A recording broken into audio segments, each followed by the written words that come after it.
तो देखिए बच्चों, कंजर्वेशन ऑफ इलेक्ट्रिक चार्ज क्या बताता है। तो कंजर्वेशन ऑफ चार्ज ये बताता है कि किसी भी आइसोलेटेड सिस्टम पे जो टोटल चार्ज है वो हमेशा कंजर्व रहता है। कंजर्व रहने का मतलब जितना पहले है उतना ही बाद में, चेंज नहीं होता। ठीक है, तो इसको हम लिख सकते हैं कि charge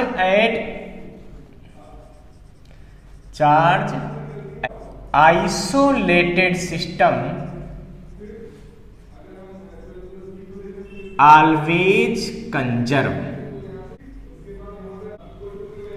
that is initial charge is equal to final charge। ठीक है, तो किसी आइसोलेट सिस्टम पे जो इनिशियल चार्ज होगा उतना ही फाइनल चार्ज होगा। फॉर एग्जाम्पल अगर आप बात करें, यहाँ पे मान लीजिए ये कोई एक सिस्टम है, ठीक है, इसके अंदर मान लीजिए आप कहते हैं कि दो बॉडी लाई कर रही है, ऐसे दो ठो है, ये है और ये है। ठीक है, इस पे हम कहते हैं 10 कूलाम का चार्ज है, इस पे हम कहते हैं माइनस कूलाम का चार्ज है। ठीक, अगर हम कहें बच्चों कि हम इसमें कुछ चार्ज इधर उधर कर लेते हैं और बाद में हम कहते हैं कि इस बॉल पे, पहली वाली बॉल पे, ठीक है, इस पे चार्ज आ गया है 20 कूलाम का, तो दूसरी वाली पे चार्ज कितना आएगा सोचो। तो बच्चों हमारा जो कंजर्वेशन ऑफ चार्ज है वो क्या बता रहा है, वो बता रहा है कि किसी भी आइसोलेटेड सिस्टम पे टोटल चार्ज हमेशा फिक्स रहता है। तो इस पे पहले टोटल चार्ज कितना है, इनिशियल चार्ज कितना है सोचो। इनिशियल चार्ज इस पे कितना है बताओ, इनिशियल चार्ज। तो आपको पता है ना, चार्ज स्केलर क्वांटिटी होती है, तो टोटल निकालने में तो सीधे सीधा जुड़ जाते हैं, यानी कि आ गया 10 - 2 यानी कि 8 कूलम।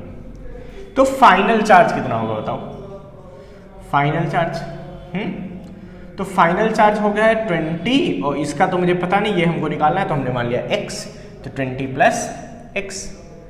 अब हमारा ये कंजर्वेशन ऑफ चार्ज क्या कह रहा है, initial charge equal to final charge. इसका मतलब इनिशियल चार्ज यानी कि 8 कूलाम और बराबर फाइनल चार्ज, तो क्या आएगा 20 + x। ठीक है, तो x की वैल्यू क्या आएगी, -12 कूलाम। इसका मतलब इस बॉडी पे कितना चार्ज होना है, -12 कूलाम होना चाहिए। ठीक है, ये हमारा आंसर आ गया। तो इस तरीके से आप समझ गए होंगे कि किसी भी आइसोलेटेड सिस्टम के अंदर का जो टोटल चार्ज है वो हमेशा क्या रहता है, फिक्स रहता है, कंजर्व रहता है।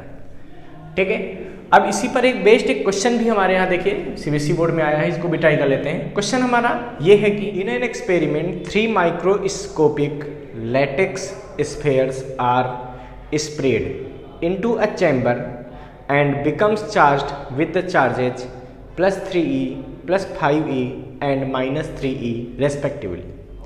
All the 3 spheres comes in contact simultaneously for a moment and got separated. Which one of the following are possible values for the final charge on the spheres?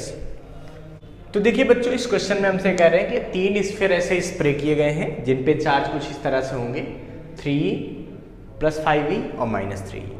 हमसे कह रहे हैं इन सबको आपस में टच कर दिया गया, टच करने के बाद फिर से सेपरेट किया गया, तो इन तीनों पर चार्ज की क्या क्या वैल्यू पॉसिबल है और हमें ये 4 ऑप्शन दिए गए। तो बच्चों हम कैसे समझ सकते हैं कि इन पे क्या क्या चार्ज होंगे। तो इसका बहुत सिंपल सा फंडा है, आप ये समझ लीजिए कि जैसे ये तीनों स्फीयर्स थे, ये आपस में टच किए गए, फिर से अलग कर दिए गए, मतलब ये तीनों आइसोलेट हैं बाकी अदर मीडियम से, है ना, अपने सराउंडिंग से क्या है, आइसोलेट है। अब बच्चों बात ये है कि जैसे इन पे जो टोटल इनिशियल चार्ज है वो चेंज नहीं होगा, वही फाइनल रहेगा। क्यों, क्योंकि चार्ज का कंजर्वेशन होता है। ठीक है, तो यहां से अगर मैं बात करूं कि इनिशियल चार्ज कितना हो जाएगा, जरा बताओ हमको इस सिचुएशन में। इनिशियल चार्ज, तो टोटल इनिशियल चार्ज होगा बच्चों +3e +5e -3e। देखो तीनों को जोड़ दिया, तो टोटल इनिशियल चार्ज कितना होगा, ये हो जाएगा बच्चों 5e। अब फाइनल चार्ज हमको पता करना है। फाइनल चार्ज के लिए अगर हम ये वाला ऑप्शन सोचेंगे, तो फाइनल चार्ज कितना हो जाएगा, इन सबको जोड़ दो, कितना आएगा 5 + 5 यानी कि 10 और -4 होगा तो कितना बचेगा, -6e, ये फाइनल बचेगा, सॉरी +6e। तो ये क्या है, इनिशियल के बराबर है नहीं, इसका मतलब पहला ऑप्शन पॉसिबल नहीं है, क्योंकि कंजर्वेशन ऑफ चार्ज क्या कहता है, इनिशियल चार्ज और फाइनल चार्ज बराबर होने चाहिए। तो तीनों पे कुछ भी चार्ज पॉसिबल है, बट वो ऐसा होगा कि जो नेट चार्ज है वो इतना ही रहना चाहिए, कितना, +5e, और कुछ भी होना नहीं चाहिए। अब जैसे दूसरा ऑप्शन अगर आप सोचते हैं तो क्या आएगा, सोचिए, +6e कितना हो गया 12, और 12 और -7, 12 - 7 कितना होता है 5, अच्छा 12 - 7 यानी कि 5e, वो भी कैसा, पॉजिटिव। तो ये इसका जो टोटल चार्ज आएगा इस सिचुएशन का वो इसके बराबर है।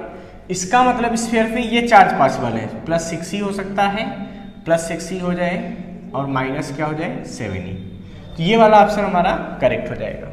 बाकी हम देख लेते हैं, तो मुझे तो पता है कि ये गलत है, लेकिन फिर भी देख लेते हैं क्यों गलत है। देखो ये वाला तो वैसे ही गलत हो रहा, क्यों, क्योंकि हमने पढ़ रखा है क्वांटाइजेशन ऑफ चार्ज, वो कहता था किसी बॉडी पे चार्ज इलेक्ट्रॉन के चार्ज का होल नंबर मल्टीपल होता है।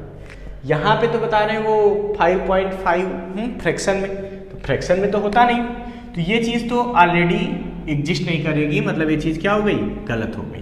क्यों, क्योंकि यहाँ quantization of charge he follow नहीं हो रहा। अब आखिरी ऑप्शन देखते हैं, ये क्या दिया है 5e - 8e + 7, इनको जोड़ दो बच्चों, 5 और 7 कितना हो गया 12, 12 - 8 कितना हो गया भाई 12 - 8 यानी कितना आएगा 4e। तो ये क्या इनिशियल चार्ज के बराबर हुआ, नहीं, तो ये वाला भी ऑप्शन गलत हो गया, +6e और -7e। इसको फटाफट नोट कर लीजिए।